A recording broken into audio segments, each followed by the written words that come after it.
레디양 67을 당면한 영농에 대해서 말씀드리겠습니다. 금년도 레디양 생육은 전년보다는 이제 발화도 빠르고 만개도 빠릅니다. 이러한 이유는 3, 4월에 이제 평균 기온이 높고 충분한 일조 조건이 되었기 때문에 그렇습니다. 이런 기상이 빨라짐에 따라 가지고 농가에서는 이제 당면 영농으로 열매 속기를 철저히 해서 비대 촉진과 이제 생리 장애를 줄여가야 되겠습니다. 레디양도 마찬가지로 2월 이후에 핵심 관리는 물 관리, 온도 관리, 마무리 적과를 철저히 하시고요. 예비지 설정이라든가 열매 매달림과 칼슘제 살포, 고온기 병해충 방제, 재해 대책에 대해서 이제 말씀드리겠습니다. 레디양의 나무의 생육 특성을 보면 6월에는 그 새뿌리가 굉장히 많이 발생하는 시기입니다. 그리고 또한 새로운 순도 발생되는 시기고요. 7월은 이제 새뿌리가 발생이 이제 왕성해지고 광합성과 증산작용이 활발하고 여름순이 이제 발생이 되게 됩니다. 그리고 온도 관리를 보면 레디양은 타 망감류 대비 온도를 이제 한 3도 정도 낮게 관리를 해야 되는데요. 평균적으로 27도 내지 28도 정도를 유지해서 이제 온도 관리를 하는 게 가장 좋고요.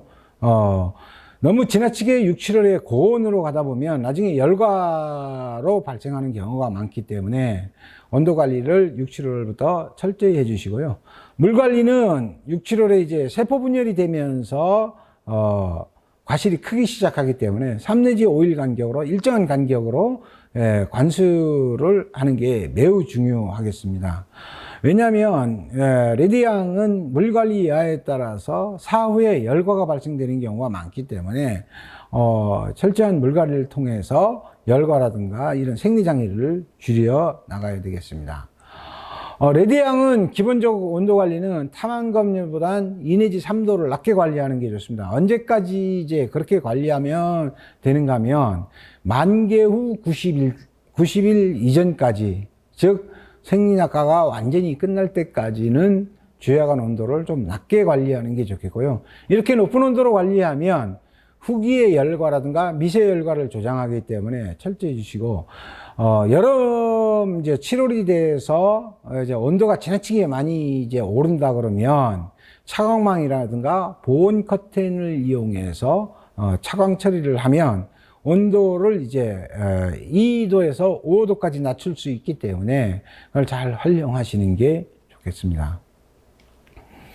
물관리입니다. 물관리는 꾸준한 물관리가 향후에 열과 발생률을 경감시키기 때문에 주로 이제 과실 비대기에는 3 내지 5일 간격으로 물을 충분히 잘 주셔야 되는데, 오른쪽 도표를 보면 물을 일정하게 유지하면서 관수를 한 농가와 자꾸 일자라든가 물에 주는 양을 변화 줬을 때 열과 비율이 매우 다름을 알 수 있기 때문에 물 관리를 철저히 잘 해주셔야 될 것 같습니다.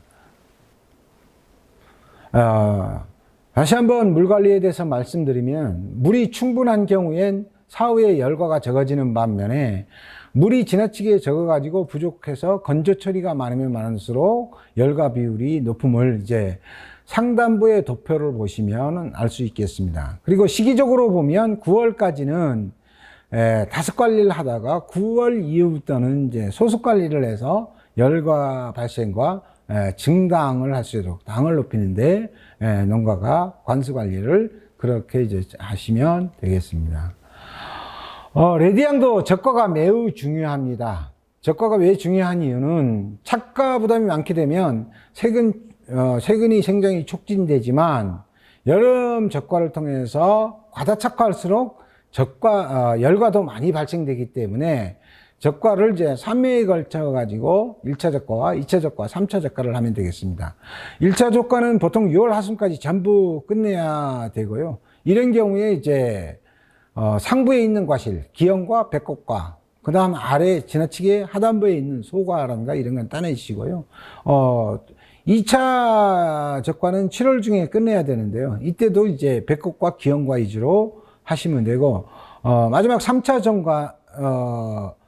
적과는 6월, 8월 중순경, 8월 중에 이제 열과라든가 이런 것들을 제거하면 되겠습니다. 또 그렇지 않고 하는 농가, 대부분의 농가들은 보통 6월 말까지 모든 적과를 끝내기 때문에 열과를 대비해서 6월 말에 끝내는 농가는 약 내가 달리고자 하는 양의 120% 정도 놔뒀다가 7, 8월에 열과가 끝나면 20%는 적과를 하셔도 되겠습니다.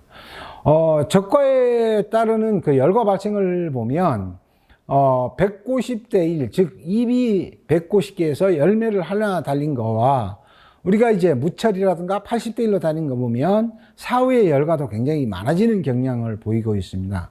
또 한 가지는 시기가 매우 중요하다는 겁니다. 6월에 적과한 거와 7월에 적과한 거와 무적과를 한 거를 보면 무적과는 이제 열과 비율이 60%를 넘어서고 있는 반면에 6월 말까지 적과를 완료하신 농가는 20% 이내에서 적과가 완료되기 때문에 열과가 거의 이제 적게 발생하는 경향을 보이고 있죠. 또한 이제 열과도 매우 중요하지만 우리가 150대 1 정도로 적과를 하셔야 내년에 해거리도 방지가 됨을 이제 알 수 있기 때문에 농가는 이제 지금부터 서둘러서 이제 적과 작업에 이제 철저를 기하시면 되겠습니다. 레디향은 한라봉이나 천혜향이나 황금향에 비해서 다르게 적과를 내야 됩니다. 지금 그림에 보시는 것처럼 보통 대부분이 만감류는 하단부의 아래까지의 열매를 먼저 적과하는데요. 이제 레디향은 반대로 3등분 내지 나무를 5등분 정도로 분리를 해서 이 상단부에 있는 열매를 1차 대상으로 적과를 해버리는 게 가장 좋습니다. 그래서 상부의 과실에 상향과라든가 기형과 백곡과 5매 미만의 유역과를 전부 이제 적과를 하고요. 그 다음에 중단부로 내려오셔서 적과를 하면 되겠고, 그 다음에 하단부로 적과를 하기 때문에 우리가 이제 일반적으로 이제 여러 가지 품종을 농가가 하다 보면 한라봉과 레디향을 똑같이 하겠지, 천혜향과 레디향을 똑같이 해도 되겠지 하지 마시고, 레디향은 상부에서 적과해서 하단부로 내려가는 것이고 나머지 타 만감류는 하단부의 적과를 통해서 상단부로 올라간다고 이해를 하시면 될 것 같습니다. 그 다음에 이제 우리가 상단부를 먼저 레디향이 따는 이유가 그렇습니다. 옆에 그림을 보면 우리가 적과를 통해서 새로운 순이 발생되면 중하단부에 달려있는 과실의 그늘의 역할을 통해 가지고 열과를 방지할 수 있기 때문에 그렇습니다.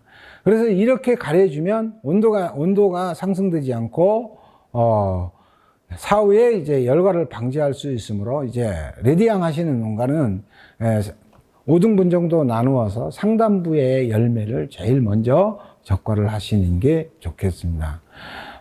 열매 섞기는 이제 이렇습니다. 레디향도 조기 열매 섞기를 실시하면 세근량이 많이 확보도 되지만 그 세근량에 의해서 수세 조절이 가능하고요. 또 이제 수세가 이렇게 좋아지면 세포 분열도 빨라져서 과실이 일정 크기에 이제 비대된 과실을 생산할 수가 있을 거고요. 그 다음에 이제 달릴 예비지를 확보하기 때문에 해거리 폭을 줄일 수 있습니다. 특히 레디향 하시는 농가는 조그만 과다 착과를 하면 해거리를 하기 때문에 반드시 해거리를 줄여서 연년 결실을 위해서는 적과를 잘 하셔야 될 겁니다. 그리고 또한 이제 여름순이 일제히 발생돼서 다음에 결과모지로 활용될 수 있고 병해충이라든가 수확하는 노동력도 이제 절감이 되겠죠. 다음에 이제 레디향도 열매 매달기를 하셔야 됩니다. 주로 이제 시기는 6월 하순에서 7월 상중순에 매달기를 하는데요.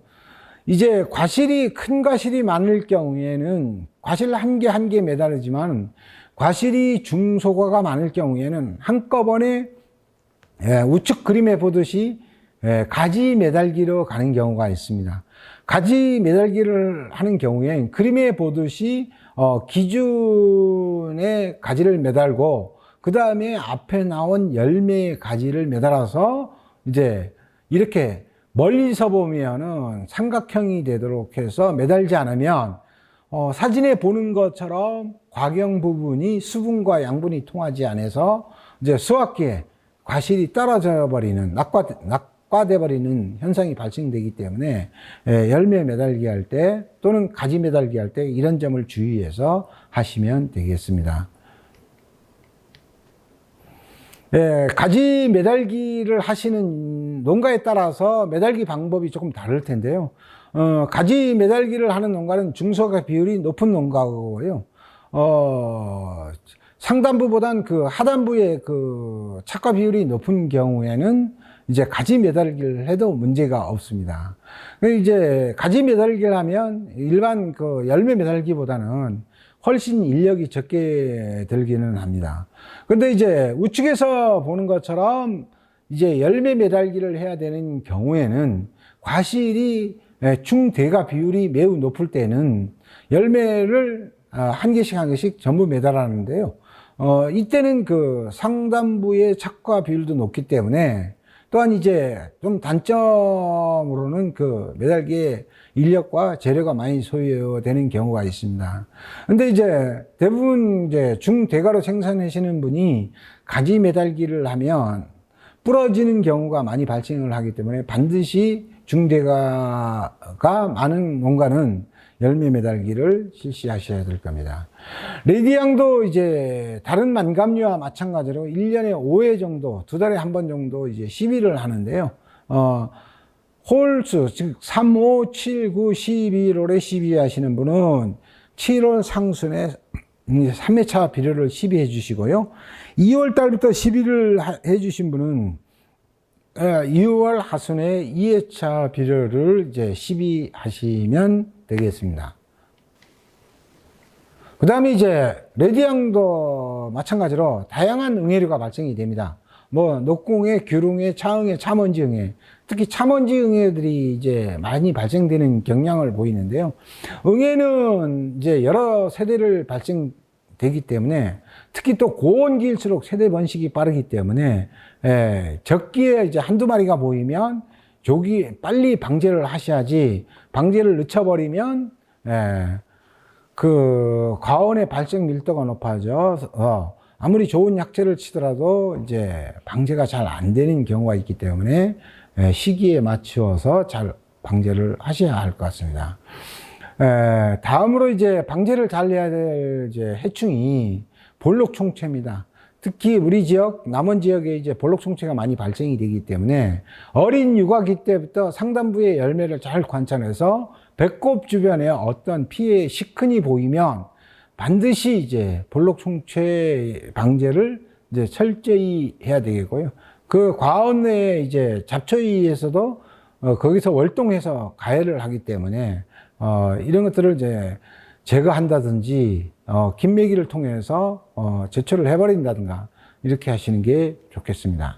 그리고 또 한 가지는 이제 새로운 순이 발생하면 조팝나무 진딧물이라든가 목화나무 진딧물이 발생이 되는데요. 특히 조팝나무 진딧물은 웬만한 진딧물 약재를 뿌리면 방제가 가능하지만 목화 진딧물 약재는 사실상 방제가 좀 어렵기 때문에 만약에 목화 진딧물이 발생되었을 경우에는 진딧물 전용 약재를 이용해서 방제를 하시고요. 이 새로운 나온 순이 잎이 구부러진 다음에 진딧물을 방제하려고 그러면 굉장히 어려워지기 때문에 이제 초기에 진딧물 방제를 잘 하는 게 좋겠습니다. 그 다음에 마찬가지로 레디향도 이제 귤귤나방이 6월 상순부터 이제 발생이 됩니다. 귤귤나방은 잎에 이제 그 알을 낳기 위해서 가해를 하는데요. 피해는 이제 엽수가 이제 모자라는 경우가 되겠고요. 또 한 가지는 그 알을 낳기 위해서 잎을 가해함으로써 상처를 주기 때문에 궤양병이 많은 해에는 그 상처를 통해서 감염이 되기 때문에 적용 약재들을 이용해서 정기적으로 방제를 잘 해주셔야 될 것 같습니다. 그 다음에 잎마리 나방도 보이면 최근에는 큰 피해를 안 주고 있지만 이 잎마리 나방이 보이면 이제 나방 전용 약재를 이용해서 방제를 하면 방제가 의외로 쉽게 이제 방제가 되고 있습니다. 그 다음에 이제 저희 지역에도 이제 장마와 태풍이 이제 오기 때문에 과거에 이제 장마와 태풍으로 인해 가지고 우측의 그림처럼 이제 과원이 이렇게 침수가 되는 경우가 있습니다. 이러한 경우에 역병이 발생되는 경우가 있는데요. 사전에 하우스 주변에 이제 빗물이 잘 빠지도록 배수로 정비라든가 침수가 안 되도록 여러 가지 조치를 잘 해야 될 겁니다. 그리고 이렇게 침수가 되면 바로 물이 빠지는 즉시 이제 전용약재를 이용해서 방제를 하지 않으면 이렇게 부패되면서 과실이 전부 이제 썩어버리기 때문에 주의하셔야 될 것 같습니다. 다음에 이제 매번 이야기합니다만은 매번인데 6, 7월은 장마와 태풍에 따라 가지고 시설물들이 멸실이 된다거나 침수가 된다거나 여러 가지 피해를 줄 수 있기 때문에 하우스는 이제 고지용 버팀줄을 잘 묶어 주시고요. 태풍이 이제 통과하기 전에 밴드끈이라든가 여러 가지 이제 시설물에 대해서 정비를 통해서 금년도도 피해를 최소화해야 되겠습니다. 이상으로 이제 6, 7월 이제 레디양 당면 용농에 대해서 말씀드렸습니다. 농업인 및 조합원이 궁금한 사항이 있으시면 저희 남원농협 지도과로 이제 문의하시면 되겠습니다. 감사합니다.